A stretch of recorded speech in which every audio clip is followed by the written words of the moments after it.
lama kita telah sering mendengar istilah koperasi sebagai soko guru perekonomian. Pernyataan tersebut dapat dimaknai bahwa koperasi merupakan pilar utama atau tonggak perekonomian di mana dalam kehadirannya di tengah masyarakat selalu mengedepankan azas kekeluargaan dan gotong royong untuk memberikan manfaat dan kesejahteraan bagi anggotanya.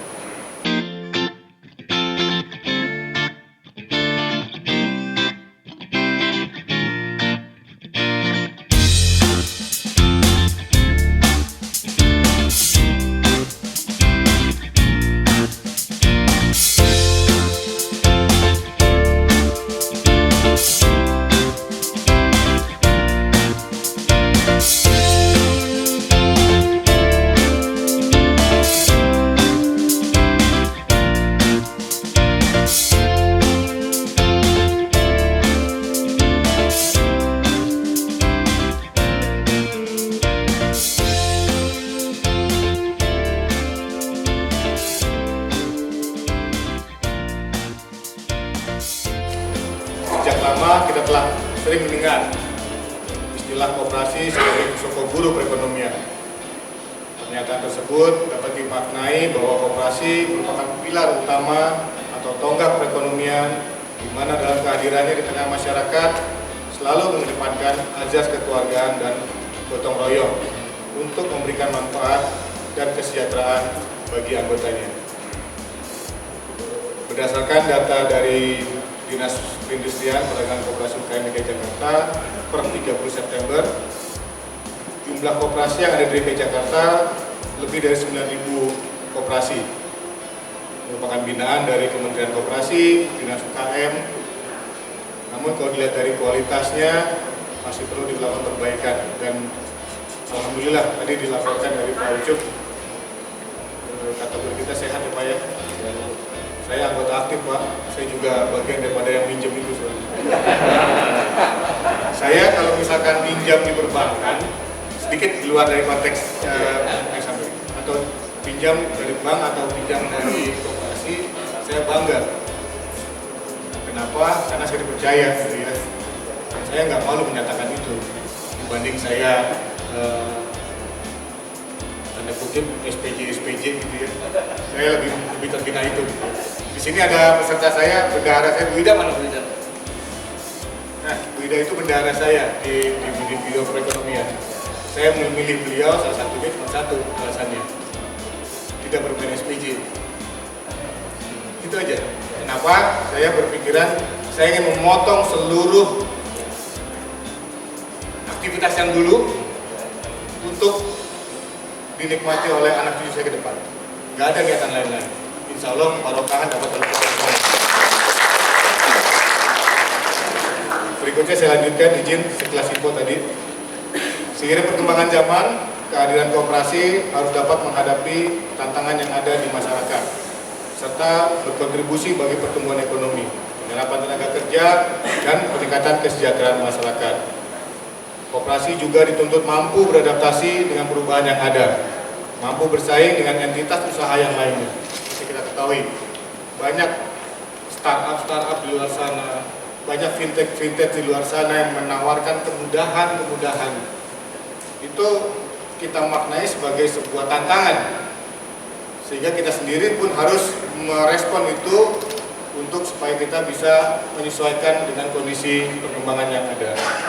Sebagaimana kita ketahui bersama, pandemi COVID yang berlangsung 1,5 tahun berlalu ini memberi tekanan secara global di seluruh sektor yang ada. Tidak terkecuali bagi koperasi, melihat dari data yang ada juga, antara lain pengembalian pinjaman terganggu. Betul ya Pak Asbin ya? Tapi insya Allah koordinasi dengan Bank DKI sudah ya, Pak Gatot ya. Saya sudah sampaikan ke Pak Babai di follow up, dan alhamdulillah. Lalu juga omsetnya menurun gitu ya. Penarikan simpanan, penundaan rapat anggaran dasar gitu ya, dan lainnya. Wajar gitu ya, termasuk juga termasuk kita semuanya. Kalau kita ASN DKI Jakarta, kemarin kita tidak menikmati sekian persen PKD gitu ya, semuanya terdampak.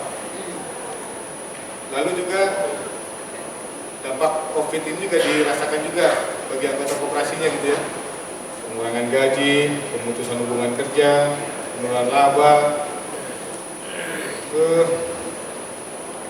sehingga dalam menghadapi situasi ini diharapkan koperasi dapat berperan aktif dalam pemulihan ekonomi. Tidak hanya fokus pada soal SHU aja nih Pak, SHU penting gitu ya, tapi juga ada hal yang makro juga yang perlu kita pertimbangkan. Akibat pandemi COVID ini, hampir seluruh negara mengalami pertumbuhan ekonomi yang negatif, termasuk Jakarta. Tapi kemarin alhamdulillah sudah membaik pertumbuhannya ekonomi Jakarta. Di triwulan kedua YoY 10,94%, sudah keluar dari resesi yang 4 triwulan berturut-turut. Ini momentum yang harus kita jaga. Seperti tadi di awal saya sampaikan bahwa suasana seperti ini kita akan rasakan kembali. Ada pelonggaran-pelonggaran terkait dengan kebijakan PPKM, itu juga kita harus sikapi dengan bijaksana gitu ya. Hanya dengan kita menjaga kesehatan, imunitas, perekonomian kita berjalan. Artinya boleh dibilang tidak akan mungkin bisa perekonomian tumbuh kalau kita tidak juga menjaga kesehatan. Saya selalu mencermati data-data terkait dengan pasien COVID, karena saya bagian daripada tim pemulihan COVID juga, yang kemarin disibukkan urusannya 2 hal, yaitu oksigen sama vaksin. Sehingga saya tahu persis pertumbuhannya, dan tren 1 bulan terakhir ini angka COVID kita ini jauh menurun. Yang saya cermati adalah kasus meninggal. Kasus meninggal itu ada 1 hari 1 kasus, bahkan 0 1 kasus. Itu dari mulai 1 bulan yang lalu kita data, yang meninggal itu 100% belum vaksin. Pendidikan dan pelatihan bagi anggota koperasi sangat dibutuhkan untuk mendorong percepatan target koperasi di zaman modern ini. Dalam target RPJMN 2020-2024, peningkatan kontribusi PDRT nasional sebesar 5,5% dan mengembangkan 500 koperasi. KPPD DKI Jakarta diharapkan dapat menjadi koperasi modern dan menjadi entitas bisnis yang modern, kontributif, dan kompetitif.